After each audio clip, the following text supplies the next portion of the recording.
আগো স্বামী, শুধুমাত্র একা একা তুমি জান্নাতে যাইবা আর আমাকে জাহান্নামে রেখে দিবা, তা হতে পারে না গো স্বামী।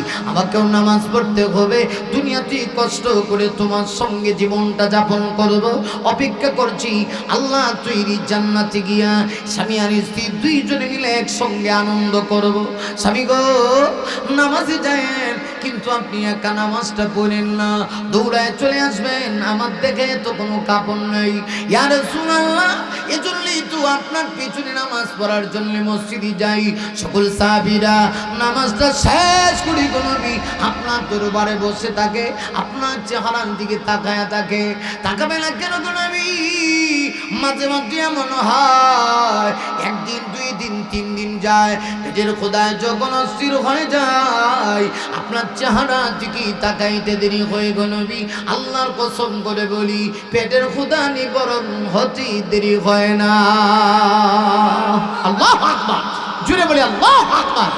আকাশ হতে চাঁদ নেমেছি মা আমিনার কোলে, আধার রাতে উঠল যেন চাঁদের চেরাগ ঝোলে, চাঁদের চেরাগ ঝোলে।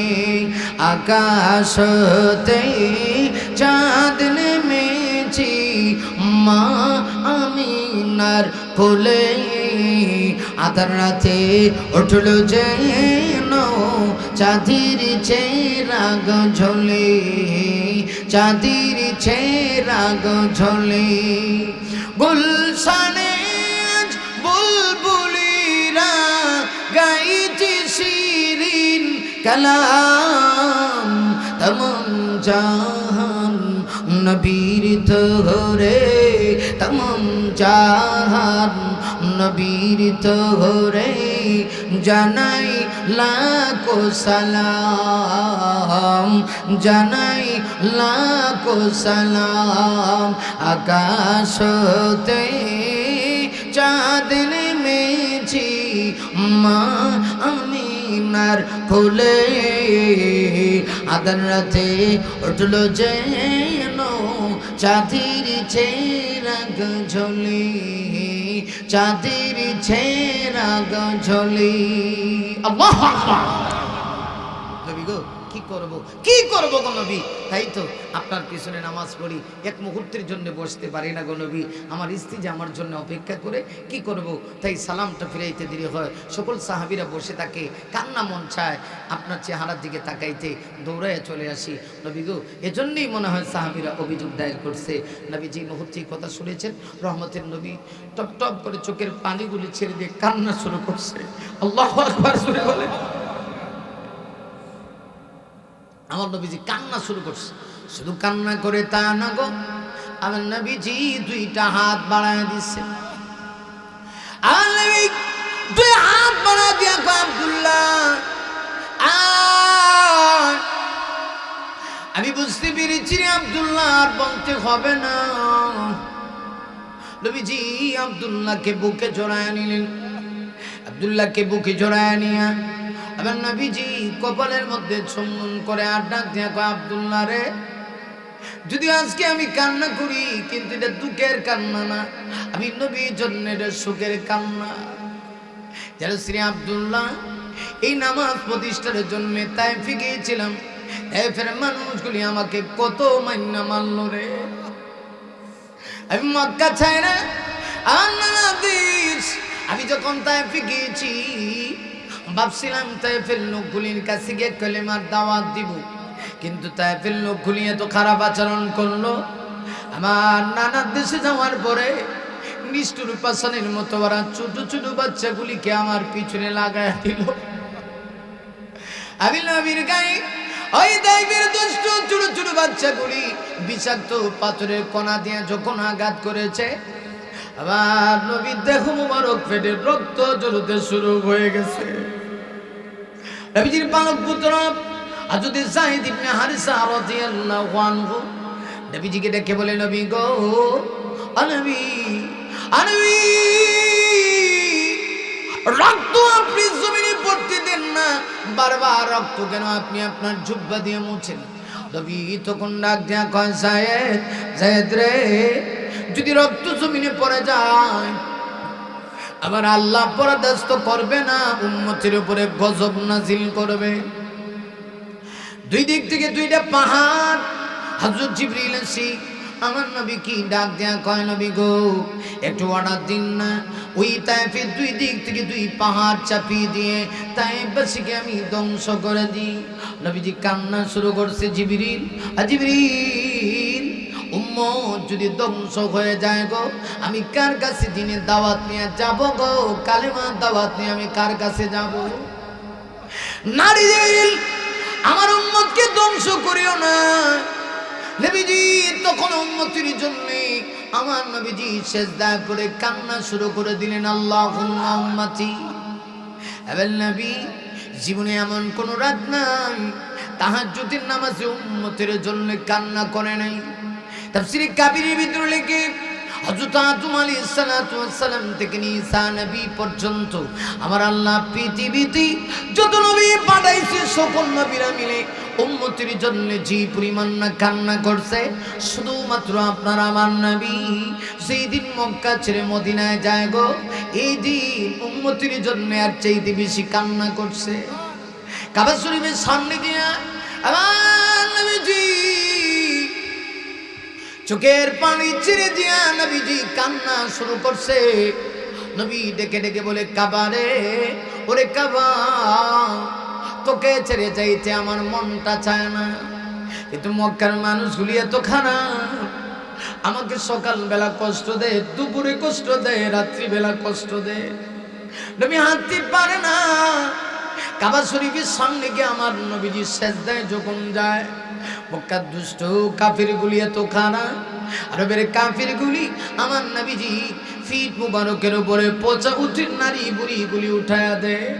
আবার নবীজি নড়াচড়া করতে পারে না, আমার নবীজি নড়তে পারে না, চলতে পারে না। ঠিক সেই মুহূর্তে মাগো একটু দেখো তোমার চোখ দিয়া পানি পড়ে কিনা। হাদিসে আসে আমার নবীজির মেয়ে হযরত ফাতিমা তখন একেবারে ছোট্ট, ওই দিক দিয়ে আমার নবীর প্রথম স্ত্রী আম্মা জান খাদিজা দুনিয়াতে নেই। আমার নবীর পাহারাদারি কে করবে? হযরত ফাতিমা বলেন, আমার বাবা নড়তে পারে না, চলতে পারে না, আমি নিজের হাত দিয়ে ছোট মানুষ কি আর করব, বড় কষ্ট করে বাবার ফিট থেকে পচা উঠেন নারী বুড়িগুলি সরাইয়া দিই। পচা উঠেন নারী বুড়িগুলি হযরত ফাতিমা ছোট্ট বিয়ে সরা দেয়। আর ডাক দিয়া আরবের কাফেররা রে, আমার বাবার তো কোনো দোষ নাই, দোষ একটাই, আমার বাবা কালেমার দাওয়াত দেয়, এই জন্য এত কষ্ট দাও। আমার নবীজি হযরতে আব্দুল্লাহকে বুকে জড়ায় কয়, আব্দুল্লাহ রে, আজকে আমার দুঃখ নাই, আমি যে তায়েফে মাইরে খাইছি মনে হয় এটা আল্লাহর কাছে কবুল হয়ে গেছে। আব্দুল্লাহ, এত কষ্টের ভিতরে আছো, দেহে কাপড় নাই, তারপরেও বুঝি তুমি নামাজ ছাড়ো না। নবীজি আব্দুল্লাহকে মসজিদে নববীতে নিয়ে গেলেন, সাহাবীদের সামনে ঘটনা খুলে বললেন।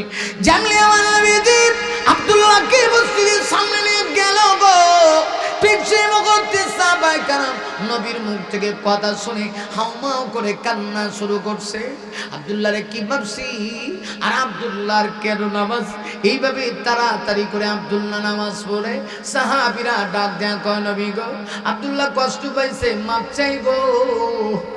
আব্দুল্লাহর ঈমান আর আমাদের ঈমানের ডে নাইট ডিফারেন্স। রাসূল তখন ডাক দেয়া বলে, সাহাবীরা দিবানি আমার আব্দুল্লাহকে কাপড় হাদিয়া দিবানি। আমার নবীজি তার দেহে দুইটা জুব্বা আব্দুল্লাহকে হাদিয়া দিলেন। আর সাহাবীদেরকে বললেন, সাহাবীরা দাও আমার আব্দুল্লাহকে তোমরা কাপড় হাদিয়া দাও। নবী দুইটা হাত বানা দিয়েছি, কাপড় হাদিয়া দেওয়ার হিরিক পড়ে গেছে। নবীজি বার ডেকে বলেন, আব্দুল্লাহ রে, না তোমার এত পরিমাণ কাপড় হয়েছে, তোমার বংশের ভিতরে কোনোদিন আর কাপড়ের অভাব থাকবে না। একদম শেষ পর্যায়ে আসি, আমার নবীজি আবার আব্দুল্লাহকে বললেন, আব্দুল্লাহ চলো তোমার বাড়িতে যাই একটু খোঁজ খবর নেই। নবী আবার আব্দুল্লাহর বাড়িতে গেলেন। আব্দুল্লাহর বাড়ির আঙ্গিনায় গিয়ে দেখেন দুইটা খেজুর গাছে দুইটা ছোট ছোট অবুঝ বাচ্চাগুলিকে বেঁধে রাখা হয়েছে, হাতে রশি লাগানো, পায়ে রশি লাগানো। নবীজি দৃশ্য দেখে আবার হাউমাউ করে কান্না শুরু করছে। আর নবী ডেকে বলে, এরা আব্দুল্লাহ ইয়ারা কারা? এই ছোট ছোট বাচ্চা, মনে হয় একটা জান্নাতি গোলাপ। এই ছোট ছোট বাচ্চাগুলিকে খেজুরের গাছের সঙ্গে কে বেঁধে রেখেছে? তার বাবার পরিচয় কি? আব্দুল্লাহ কোনো কথা বলে না। আরে মুমিন, আমার নবী বুঝতে পেরেছে তার কেউ না রে, এটা হলো আমার আব্দুল্লাহ দুই সন্তান। নবী ডাক দেখো, আব্দুল্লাহ রে, এরা কি তোমার সন্তান? হ্যাঁ। আল্লাহ নবী বলেন, কেন তাদেরকে বেঁধে রেখেছো? আব্দুল্লাহ ডাক দেয়া কয়, নবী গো, ইয়া রাসূলুল্লাহ, আমি এত বড় হত দরিদ্র, আমি এক হতভাগ্য বাবা। এই যে দুইটা খেজুর গাছ দেখেছেন, এই দুই খেজুর গাছের মালিক আমি না। এই দুইটা খেজুর গাছের মালিক হলো আমার পার্শ্ববর্তী একজন ইহুদি। ওই ইহুদি ব্যক্তির বাড়ি আর আমার বাড়ি এক সীমানা। এই দুইটা খেজুর গাছের মালিক সে। আমার পরিবারে এত অভাব, মাঝে মধ্যে একদিন, দুই দিন, তিন দিন যায়, সন্তানদের মুখে খাবার দিতে পারি না। একটা দুইটা খেজুর পুরো সপ্তাহ অনেক কষ্ট করে পানি খেয়ে খেয়ে সবাই চলি, কিন্তু এই খেজুর গাছ থেকে বাতাসি জুড়ি মাঝে মধ্যে কিছু পাকা খেজুর ছড়ে যায়, এইগুলার মালিক তো আমি না। ইহুদি লোকটা এত নিষ্ঠুর, এই দুই একটা খেজুর যখন আমার সন্তানগুলি মুখে ঢুকায় দেয়, নবী গো, ইহুদি লোকটা তার নিজের আঙ্গুলগুলি আমার অবুঝ বাচ্চার মুখের ভিতরে ঢুকায় দেয়। ঢুকায় দিয়া খেজুর আর খেজুরের বিচি বের করে নিয়ে আসে। এই দৃশ্য দেখে আমি বাবা কেমনে বরদাস্ত করবো গো নবী? আমি তাই কি করব? সন্তানদেরকে বোঝাইলে বোঝে না। একে তো আমি চিন্তা করি, ইহুদি লোকের খেজুর খায়া আমার সন্তানের দেখে যদি রক্তগ্রস্ত হয়, আর এই রক্তগ্রস্ত দিয়া, এই বডি দিয়া যদি আমার সন্তান ইবাদত করে, ইবাদত আল্লাহর কাছে কবুল হবে না। দুই নাম্বার, আমি আর কি করব? ইহুদিও তো বোঝে না, তাই বাধ্য হয়ে আমি নবী, ও ইয়া রাসূলুল্লাহ, আমার সন্তানগুলিকে আমি রশি দ্বারা খেজুরের গাছের সঙ্গে বেঁধে রাখছি। আমার নবী যে মুহূর্তে কথা শুনছেন, নবীজি দৌড়ে গেলেন খেজুর গাছের কাছে। কাছে গিয়ে নবী নিজের হাত দিয়ে রশির বান খুলে দিলেন।